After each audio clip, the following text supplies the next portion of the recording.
Have you ever felt like life is a storm you cannot escape? The traffic snarls, the boss demands, the bills pile up, chaos screaming at you from every corner. But what if I told you the storm isn't out there? What if the real tempest rages inside you? Imagine two people stuck in the same traffic jam. One honks, curses, veins bulging as if the universe owes them smooth roads. The other sits calmly, breathing slow, humming to the radio. Same chaos, different storms. Why? Because one battles the world, the other masters their mind. Welcome to Stoic Greetings, fellow traveler. Here, we don't flee storms. We become the eye of the hurricane. Before we dive deeper, this channel has thousands of views, yet only 0.2% hit subscribe. If you crave a life where no storm can shake you, where you command the chaos, like, comment, share this video, and subscribe. Now, not later. Now, because what you do this moment decides if you'll drown or rise. Stoics like Epictetus, born a slave, yet freer than kings, taught this truth. We suffer not from events, but our judgments about them. The traffic didn't ruin your day, your rage did.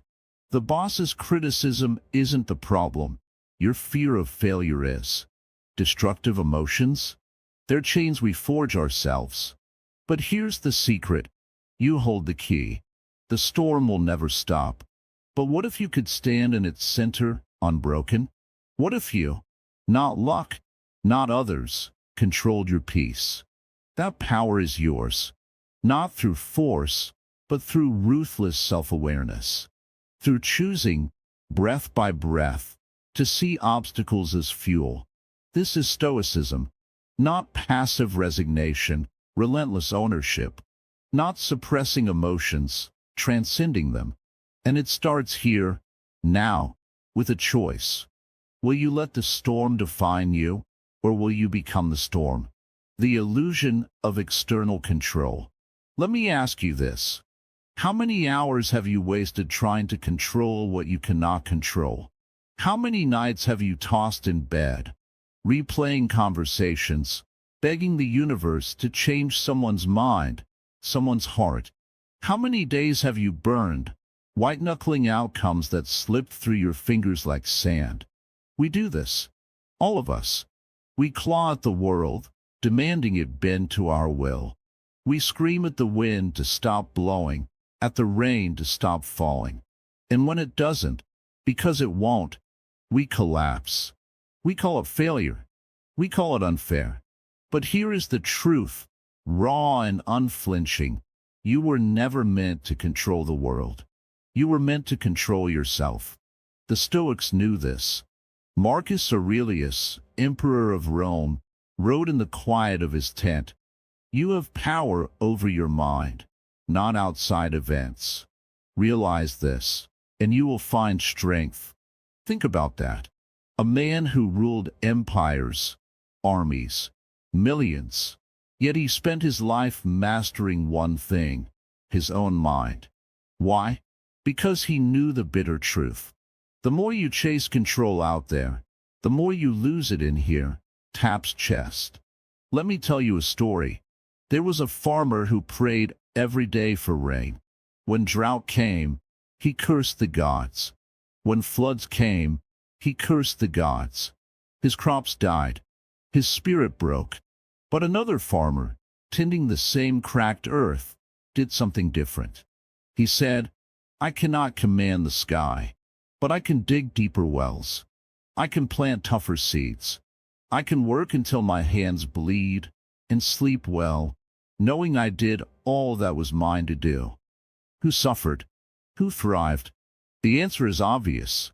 This is the illusion of control. We think happiness lives in promotions, perfect relationships, flawless plans. We think pain comes from losing these things.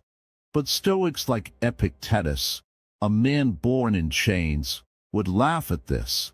He said, "Freedom is the only worthy goal in life.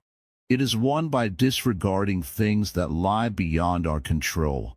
You want freedom? Stop begging life to be fair. Stop waiting for the world to apologize. The moment you stop chasing external guarantees, you become unbreakable. Let's be brutally honest. You can't force your boss to be kind. You can't make your spouse love you harder. You can't stop betrayal, loss, or death. These things, they are like the tide. They come, they go. Your power lies not in commanding the waves, but in learning to swim. I'll share something personal. Years ago, I lost everything: job, savings, people I called family. I raged. I blamed the economy, the system, the universe. And then I found Seneca's words. A gem cannot be polished without friction, nor a man perfected without trials. So I asked myself, what if this pain is the polish? What if this storm is the training? I stopped fighting fate. I built discipline instead. I woke early. I studied. I trained my mind like a weapon. And slowly, without permission from the world, I rebuilt myself. Stronger. This is the Stoic secret. Your life is not defined by what happens to you, but by what you do with what happens. The cancer diagnosis, the layoff, the heartbreak, these are not curses. They are tests. Will you let them shatter you? Or will you stand in the wreckage and say, is this all you've got? People think Stoicism is about burying emotions. No, it's about seeing emotions for what they are, wild horses.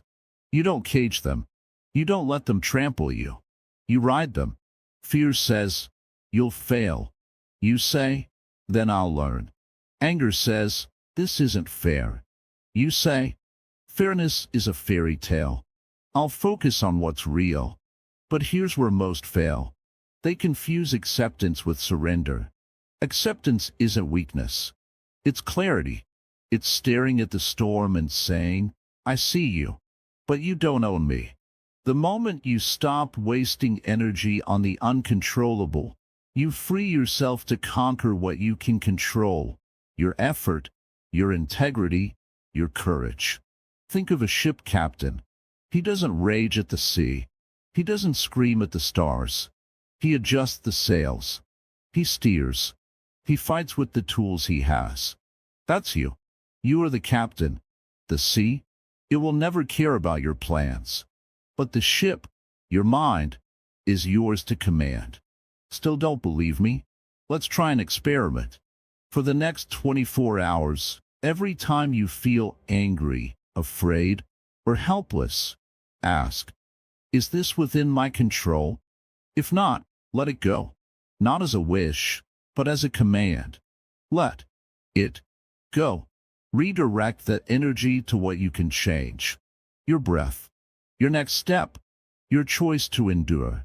This isn't easy. It's war. But what's the alternative? A life spent chasing shadows. A heart chained to every passing wind.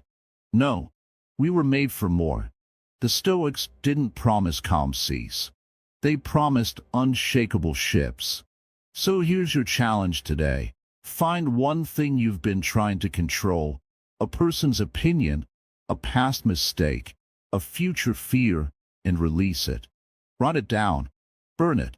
Bury it. Then, take one action within your control. Call it a ritual. Call it rebellion.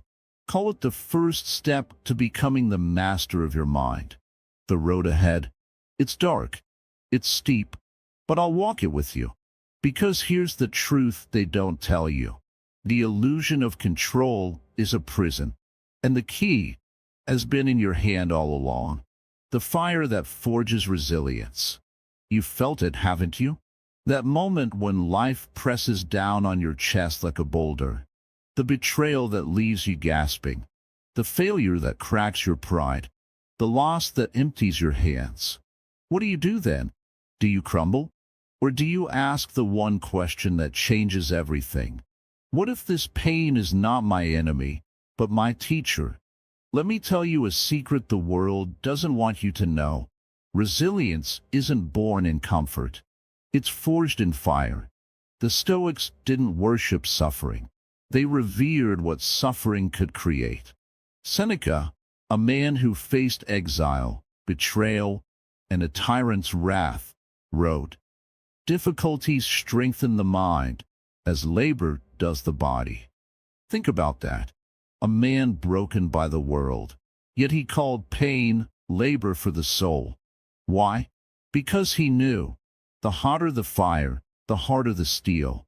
Here's the truth most refuse to see. You don't get courage without fear. You don't get wisdom without scars. You don't get strength without weights to lift. A ship in harbor is safe, but that's not what ships are built for. You were not built for safety. You were built for storms. Take the story of a blacksmith. He doesn't curse the hammer. He doesn't fear the flame. He knows the metal must scream, must glow red hot, must be beaten half to death to become a blade. You are that metal. Every setback, every wound, every why me moment, that's the hammer. That's the flame. And you're not being destroyed. You're being remade. But here's where we fail. We run from the fire. We numb the pain with distractions, with rage, with excuses. We scream, "This shouldn't be happening," as if life owes us an apology. The Stoics would say, "Of course it's happening. This is life. Now what will you do with it?"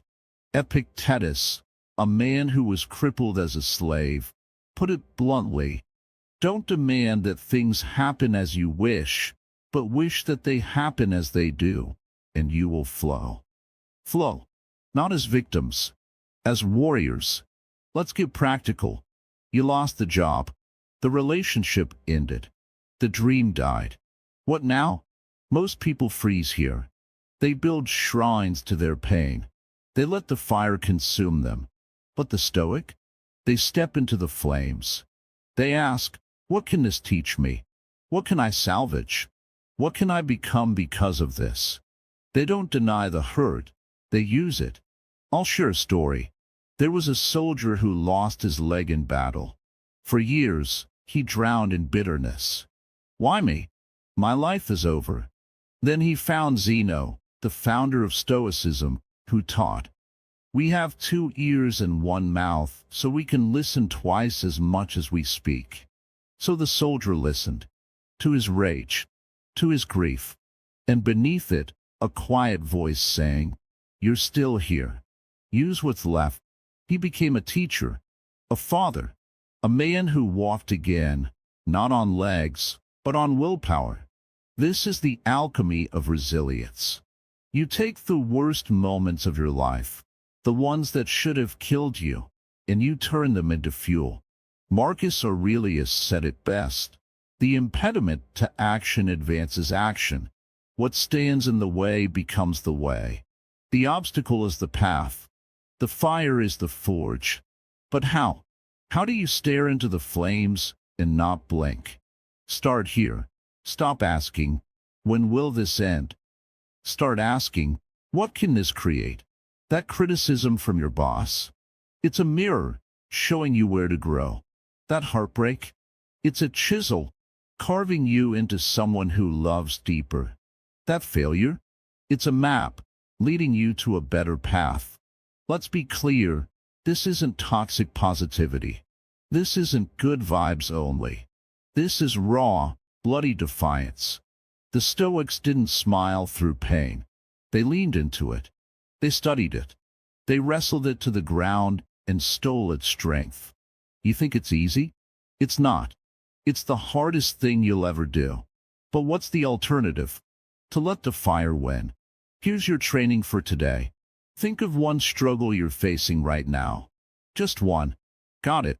Now, write down 3 ways this struggle could strengthen you. Not fix you. Not reward you.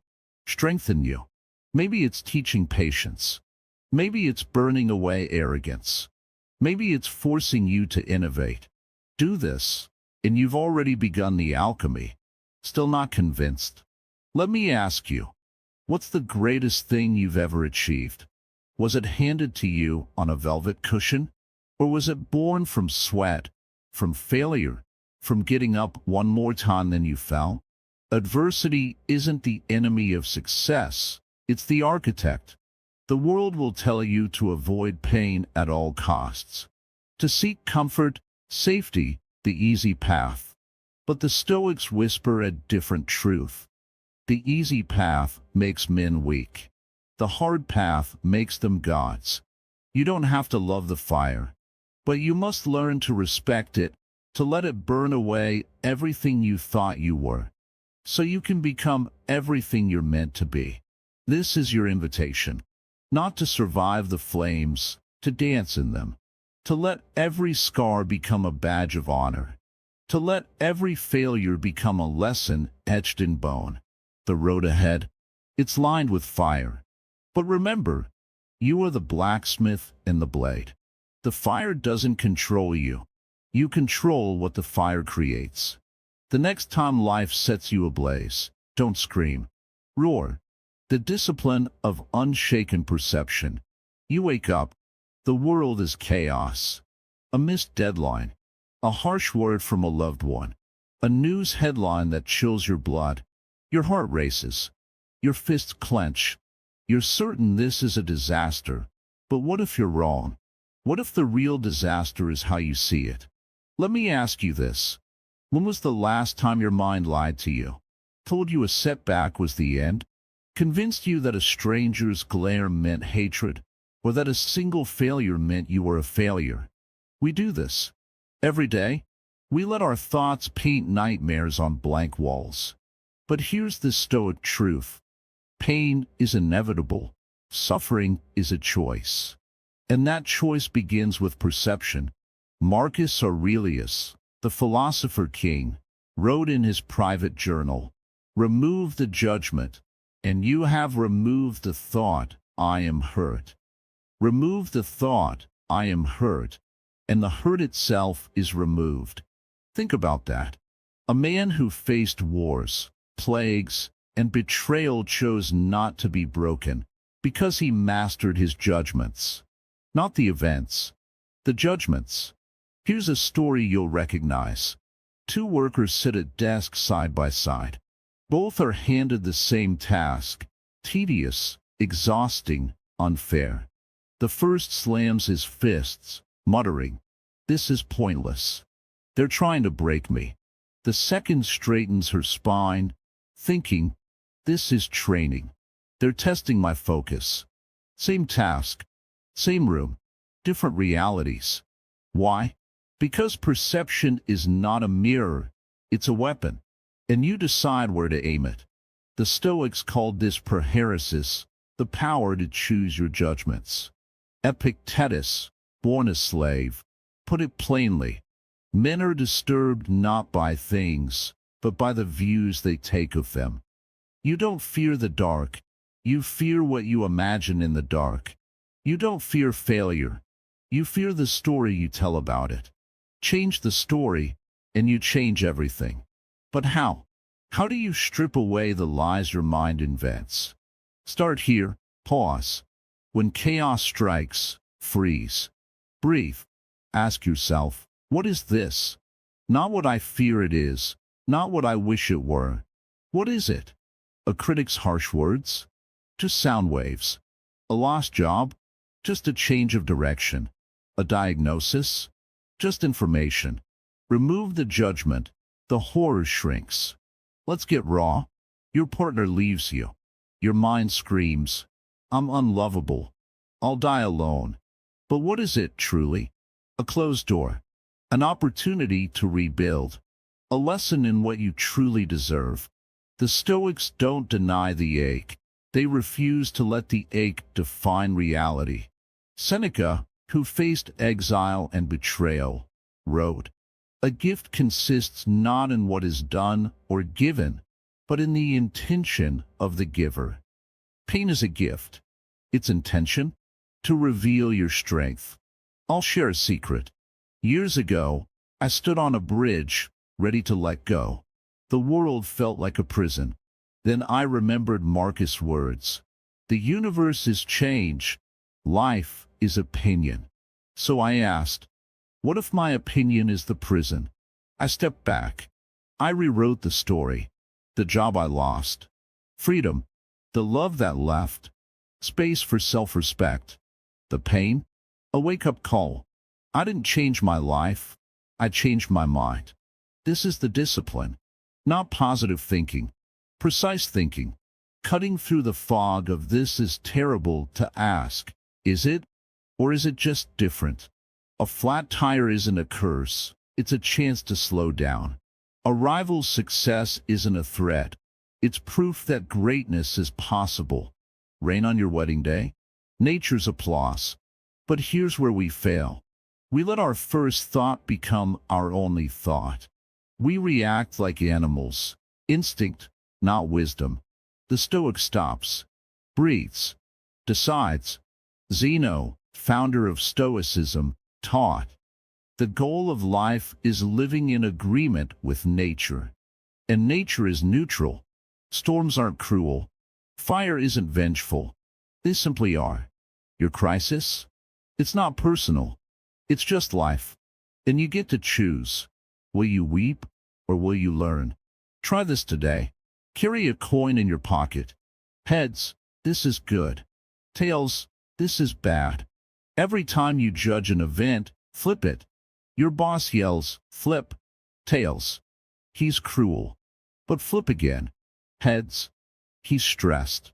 I'll stay calm. See, the event didn't change. You did. Still clinging to your judgments? Let me challenge you. Think of one thing you've labeled unbearable. Now, imagine it's happening to someone you admire. What would you tell them? This too shall pass. You're stronger than this. Find the lesson. Now, why can't you say that to yourself? The discipline of perception is brutal. It demands you murder your excuses, starve your self-pity, burn the stories that keep you small. But in their place, clarity, power, freedom, the kind that lets you stare at chaos and say, is that all you've got? A ship captain doesn't curse the storm, he reads the stars. A warrior doesn't fear the battle, he sharpens his sword. You don't control life's storms, but you can control the lens through which you see them. And that lens? It's your greatest weapon. So here's your task. For the next 24 hours, every time you feel anger, fear, or despair, do this. Freeze. Let the wave of emotion crash, but don't drown in it. Name it. This is my judgment, not the truth. Reframe it. What if this is helping me? You'll fail. Often. But each time you try, you'll weaken the chains of knee-jerk judgment. You'll see the world as it is, not as your fears paint it. The Stoics weren't born unshakable. They trained, day after day, thought after thought. And so can you. The road ahead, it's full of traps, misjudgments, assumptions, lies your mind will tell. But you've got the tools. You've got the discipline. And you've got a choice. See the world as a battlefield or as a classroom. The fire of adversity forged your resilience. The illusion of control revealed your power. Now, the discipline of perception will make you unstoppable. The art of taming chaos. Chaos is coming for you. It's in the spilled coffee on your shirt before a big meeting. The friend who betrays your trust. The sudden silence of a loved one who stops answering calls. You can't stop it, but you can do something far more powerful. You can dance with it. Let me ask you, what if chaos isn't your enemy? What if it's the raw material of your greatness? The Stoics didn't fear chaos, they craved it. Why? Because chaos is the anvil where ordinary souls are hammered into legends. Seneca, who laughed in the face of exile, wrote, "A gem cannot be polished without friction, nor a man perfected without trials." You want to shine? Embrace the friction. Here's the truth you've been avoiding. Your best life isn't waiting for calm seas. It's hidden inside the storm. Think of a sculptor. Does he complain about the mess of marble dust? No. He sees the statue trapped within the stone. Your chaos? It's just uncarved marble. Your job isn't to clean it up, it's to carve. But how? Start here. Stop calling it chaos. Call it training. Your toddler's tantrum? Training in patience. The traffic jam? Training in focus. The betrayal? Training in forgiveness. Epictetus, the slave-turned-philosopher, said, "Circumstances don't make the man, they reveal him." What will your chaos reveal? A victim or a victor? Let me tell you about two people. The first wakes to a flooded basement. She screams, "Why me? The universe hates me." She drowns in self-pity. The second stands in the same water, sighs, and says, "All right. First, I'll shut off the power. Then, I'll call for help. Then, I'll learn to install a better drain." Same chaos. Same water. Different humans. One is ruled by chaos. The other rules it. The difference? Deliberate action. The Stoics didn't wait for motivation. They moved. Not perfectly, purposefully. Marcus Aurelius scribbled in his journal, "When you arise in the morning, think of what a precious privilege it is to be alive, to breathe, to think, to enjoy, to love." Even as wars raged, he chose to see chaos as a privilege, a playground for his will. But here's where we fail. We think taming chaos means eliminating it. No, it means engaging it with cold, relentless strategy. Imagine a general facing an army 10 times his size. Does he flee? Or does he study the terrain, rally his troops, and turn the enemy's strength into a weakness? You are that general. Your chaos? The enemy. And the battlefield is your mind. I'll share a secret weapon, the Stoic pause. When chaos strikes, a screaming child, a shattered phone, a missed deadline, freeze. Breathe. Ask, what is mine to do here? Not what you feel like doing. What you must do. Emotions will scream. Let them. Then act. Not react. Act. Years ago, I watched a man lose his entire family in a shipwreck. He stood on the shore, empty-handed, and said, "Now I am free to rebuild." People called him heartless. I called him stoic. He didn't deny his grief, he channeled it. He built orphanages, sailed again, lived. That's the art. Not avoiding pain, using it. Still stuck? Try this. Tonight, write down 3 chaos triggers from your day. The coworker's snark, the broken dishwasher, the anxiety about tomorrow. Now, next to each, write, how can this chaos train me? The snark? Train your thick skin. The dishwasher? Train your problem solving. The anxiety? Train your presence. Chaos becomes a gym. And you? You become unbreakable. But wait, does this mean we ignore emotions? Never. Stoicism isn't a numbness contest. It's a mastery match. When grief comes, let it flow. Then ask, what now? When anger burns, let it heat your resolve. Then ask, what's next? Zeno, founder of Stoicism, taught, happiness is a flow of life in agreement with nature. And nature? It's floods and sunshine, pain and peace. Here's the brutal truth. You'll never tame all chaos. But you can tame your response. A dog barks at the storm. A wolf hunts in it. Which are you? Let's get practical. You're late for work. The train's delayed. Your phone dies. Chaos. Now choose. Curse the universe. Sweat through your shirt. Arrive a wreck. Breathe. Read a book. Plan your day. Arrive calm. The event is the same. The outcome is yours to design. This is the art, not control. Creation. You don't erase the mess, you paint with it. A missed promotion becomes time to upskill. A breakup becomes space to rediscover yourself. A failure becomes data for your next attempt. The Stoic doesn't fight chaos, they reframe it. But how do you stay consistent? Rituals. Every morning, Marcus Aurelius recited, "Today I shall meet interference, ingratitude, insolence, disloyalty, ill will, and selfishness, all of them due to the offender's ignorance of good and evil." He didn't hope for a smooth day, he prepared for war. So should you. Your training starts now. Carry a small notebook. Every time chaos hits, write one sentence. This is training me to underscore. Fill the blank with virtue, patience, courage, creativity. Do this for a week. Watch as chaos shifts from foe to teacher. You think this is too simple? Good. The greatest truths often are.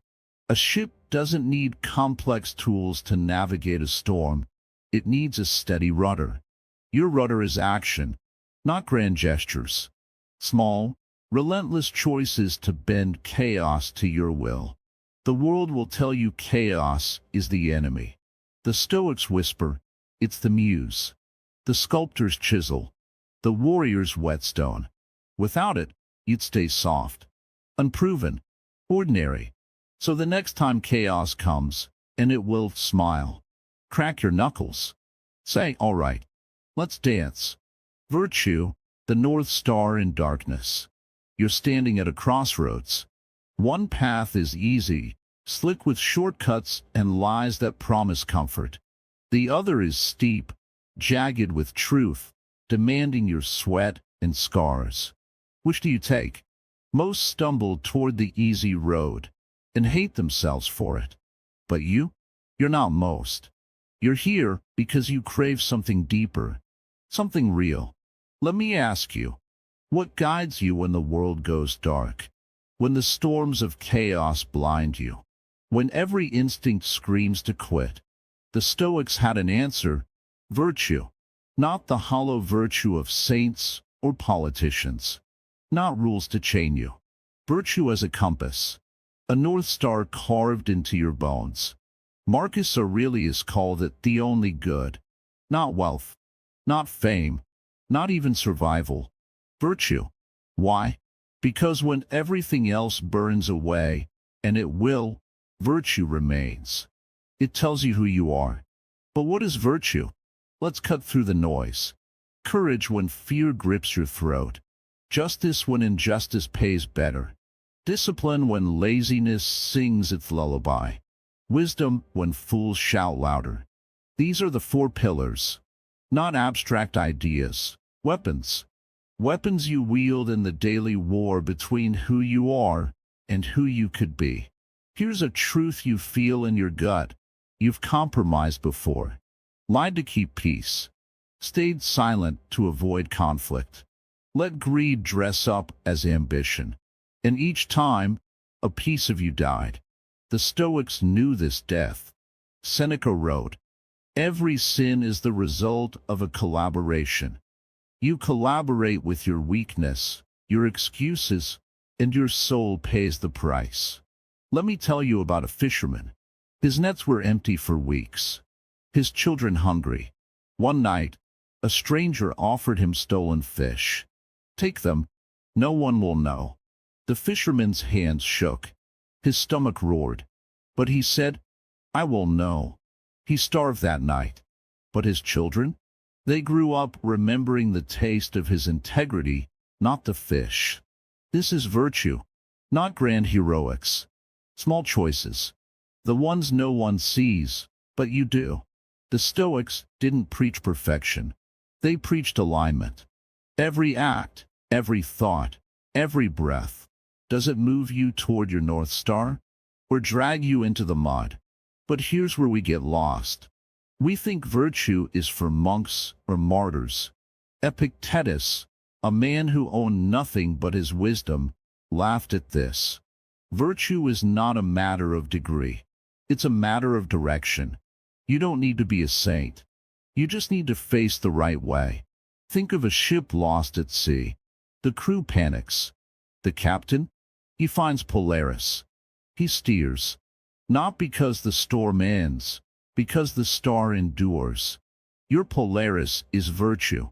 When gossip tempts you, justice steers. When doubt paralyzes you, courage steers. When pleasure whispers, discipline steers. You don't control the storm. You control the helm. Let's get raw. You're offered a promotion if you betray a colleague. What's your move? The easy road hisses, take it. They do the same to you. Virtue asks, what kind of person do you want to be? This is the Stoic test. Not, what will happen if I do this? But who will I become if I do this? Still think it's too hard? Good. It's supposed to be.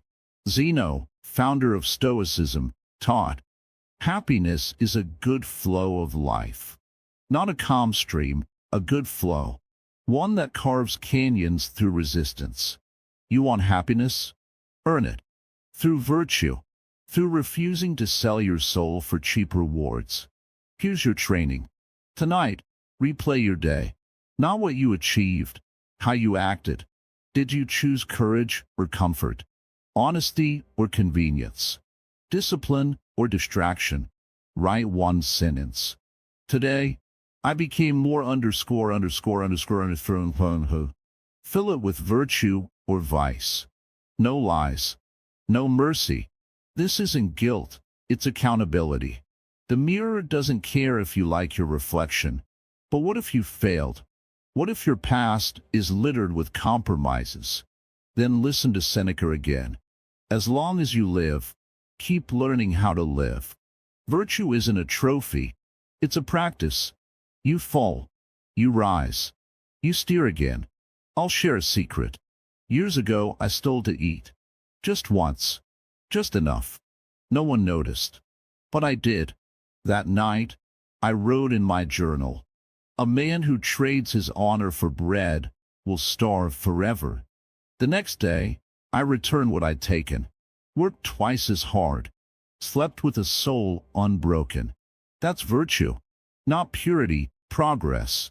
The world will mock you, call you naive. Ask, why be good when no one's watching? The Stoic answer, because I'm watching, because every choice etches your character. In character, it's destiny. Still not convinced? Let's try an experiment. For 1 week, before every decision, big or small, ask, does this align with courage, justice, discipline, wisdom? If yes, act. If no, walk away. Watch how your life changes. Not because the world gets kinder, because you get stronger. This isn't philosophy. It's survival. A ship without a North Star drifts. A soul without virtue rots. You felt that rot. The shame after a lie, the guilt after a betrayal. The Stoics offer an antidote, live so that even your shadows are proud of you. But here's the challenge. Virtue demands everything. Your comfort, your pride, sometimes even your safety. Marcus Aurelius ruled an empire but wrote, waste no more time arguing what a good man should be. Be one. No debates. No excuses. Be the road ahead. It's darker, steeper, but you've got your North Star. And every step you take in its light makes the next step clearer. So tonight, when the world sleeps and your demons whisper, ask yourself, what will I become tomorrow? Then choose the daily arena of mastery. Every morning, you step into an arena. No crowds cheer. No trophies gleam. Just you and the quiet, relentless fight to become who you said you'd be. You know this arena. It's the alarm clock you silence. The junk food you crave. The lazy lie you tell yourself, I'll do it tomorrow. Let me ask you, how many tomorrows have you buried? How many versions of yourself have you betrayed before breakfast? The Stoics didn't wait for grand battles to prove their worth. They fought in the dirt of the ordinary. Epictetus, the philosopher born in chains, spat truth. No great thing is created suddenly, any more than a bunch of grapes or a figure. If you tell me you desire a fig, I answer that there must be time. Let it first blossom, then bear fruit, then ripen. You want greatness? Start here. Now, in the daily grind where no one's watching. Here's the brutal math of mastery. You are the sum of your smallest choices. The 5 a.m. push-up, the withheld insult, the extra minute of patience with a screaming child. These are your training grounds, not the dramatic crossroads, the mundane moments. A Roman soldier didn't become lethal in battle. He became lethal in drills, swinging his sword in the dust again and again, until his bones ached and his blisters bled. Your sword is discipline. Your enemy, the part of you that whispers, "This doesn't matter." Let me tell you about 2 students. The first skips meditation, scrolls mindlessly, schemes books, and wonders why life feels hollow. The second, same storms, same chaos, meditates for 5 minutes a day, reads 1 page, writes 1 line of gratitude. In a year, who thrives? In 5 years, who's unrecognizable? The answer isn't talent. It's ritual.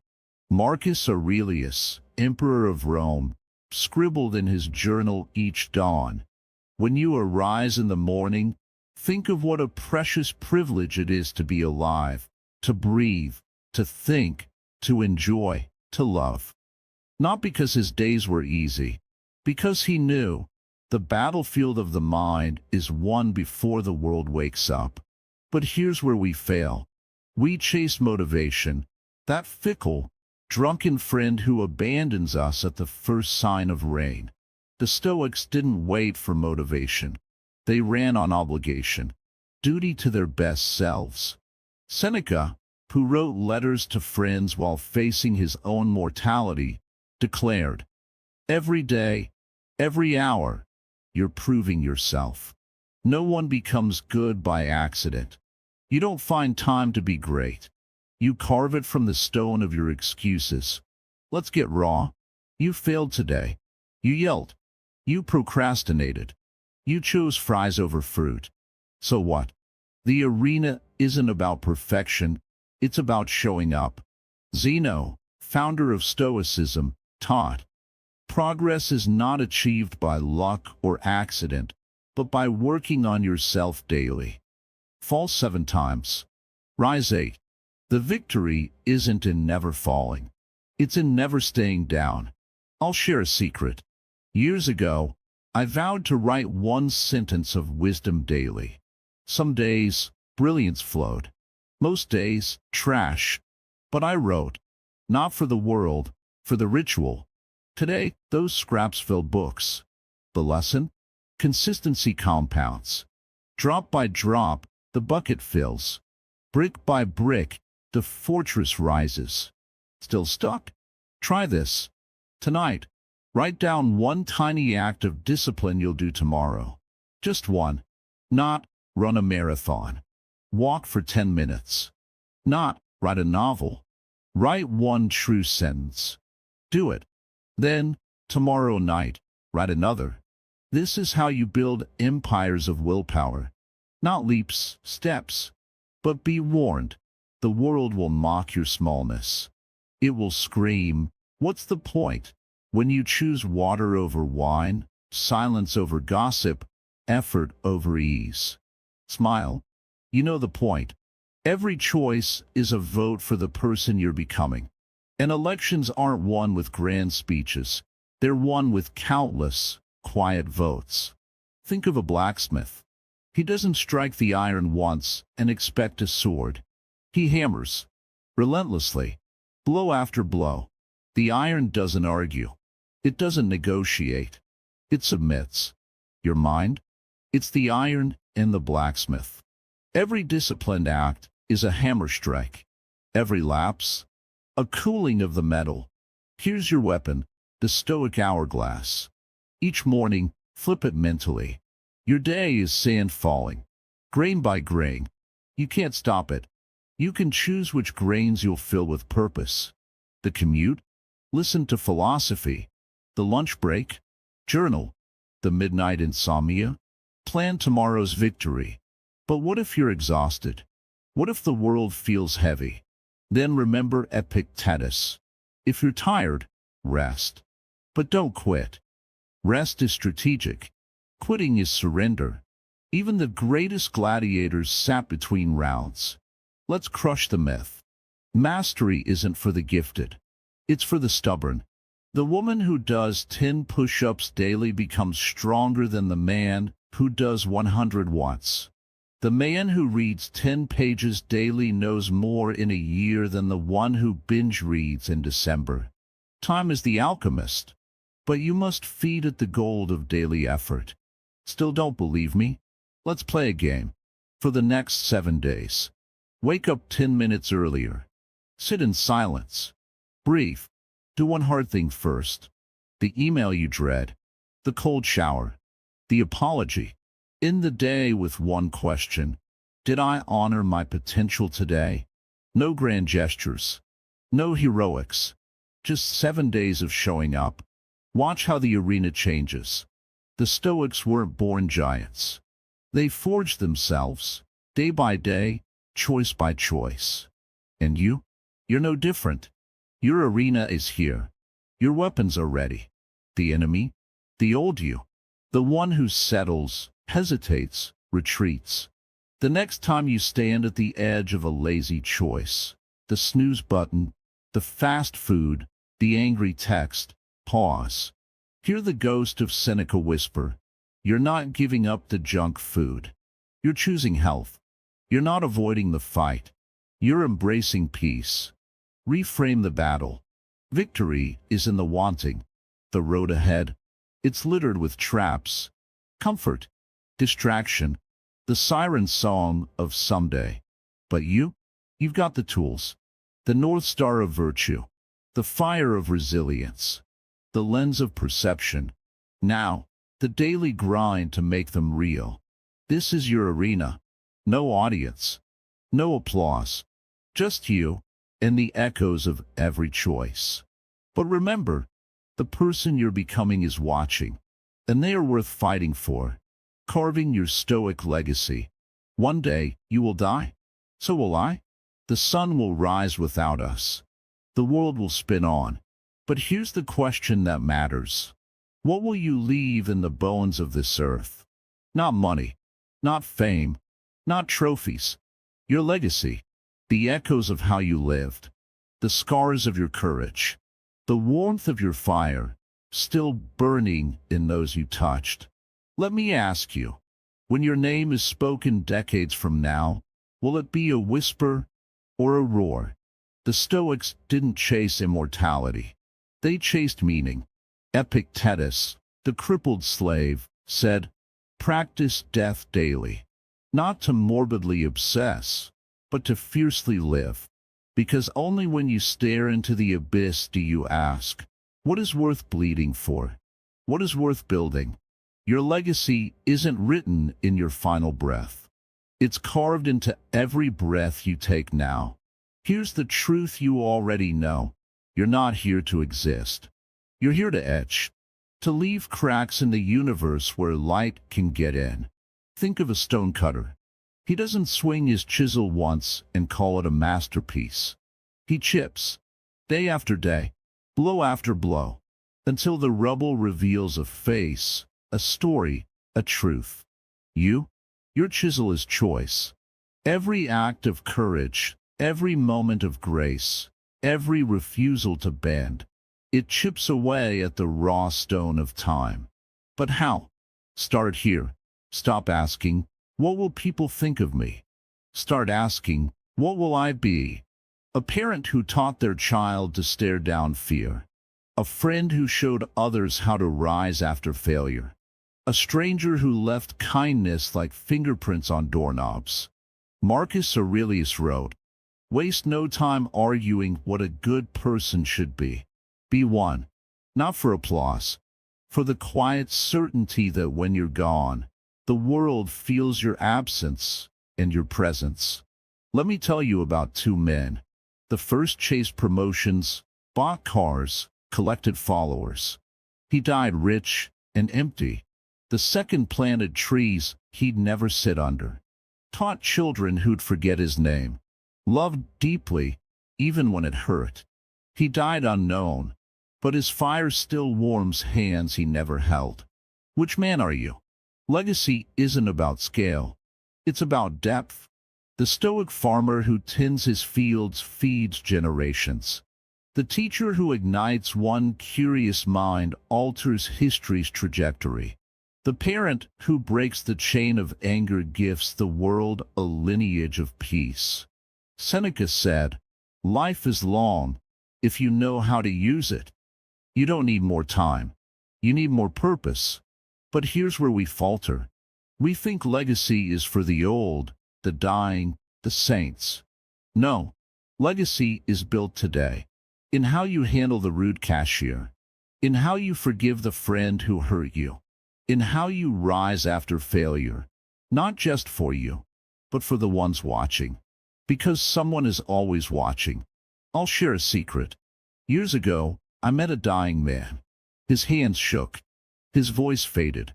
But his eyes burned as he said, "Don't write your name on monuments. Write it on hearts." That night, I burned my list of goals. Started a new one.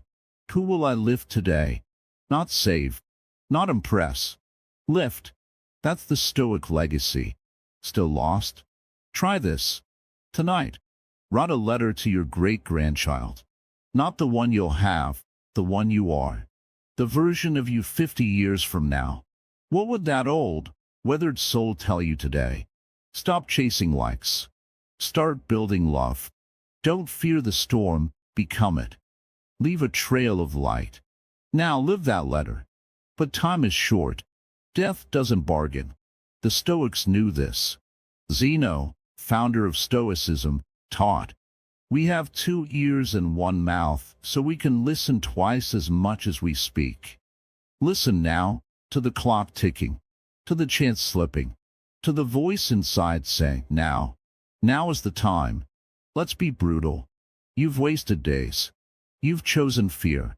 You've traded your soul for petty wins. So what? Today is a new chisel. Marcus Aurelius wrote, "You could leave life right now. Let that determine what you do and say and think." Not guilt. Clarity. The legacy isn't in your past. It's in your next choice. Here's your final training. For the next 7 days. Each morning ask, "If today were my last, what would I build?" Each interaction, ask, "Will this moment lift or leech?" Each night, ask, "What did I plant today that will outlive me?" No grand gestures, just awareness. Because legacy isn't an event, it's a lens. The world will forget your job title. It will forget your bank balance. But it will never forget how you made people feel. The coworker you defended, the stranger you fed, the enemy you forgave. These are your monuments. Still think you're too small to matter? Tell that to the stonecutter's chisel. Tell that to the match that starts the wildfire. Tell that to Epictetus, the slave whose words now free millions. Your legacy isn't in the distant future. It's here, in the dirt and sweat of now, in the stubborn choice to be kind when it's easier to hate, to be honest when lies pay better, to rise when every muscle begs to quit. The road ends here, but the path? It's just beginning. You've weathered the storm, shattered illusions, forged resilience, tamed chaos, clung to virtue, walked with titans, mastered the daily grind.